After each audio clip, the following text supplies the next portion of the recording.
guys can see this right now. I'm trying to hold the camera. I mean, not hold it.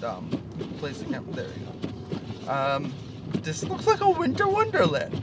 I'm driving awesomely because I'm behind this snowplow, which is basically just making the road perfectly so I can drive. Cars are coming the other way. It's kind of pushing them towards the side of the road. I saw like 14 car accidents already today, and I've only been out for about 2 hours since the snow really started falling. And I have to say, this is amazing to see.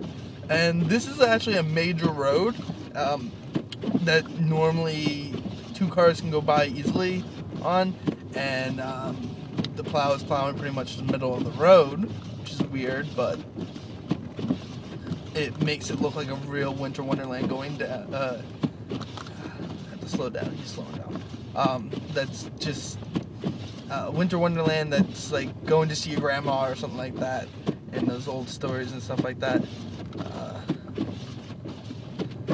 Bicycle pass? I don't think so. Okay, I'm gonna end this video now. Talk to you guys later.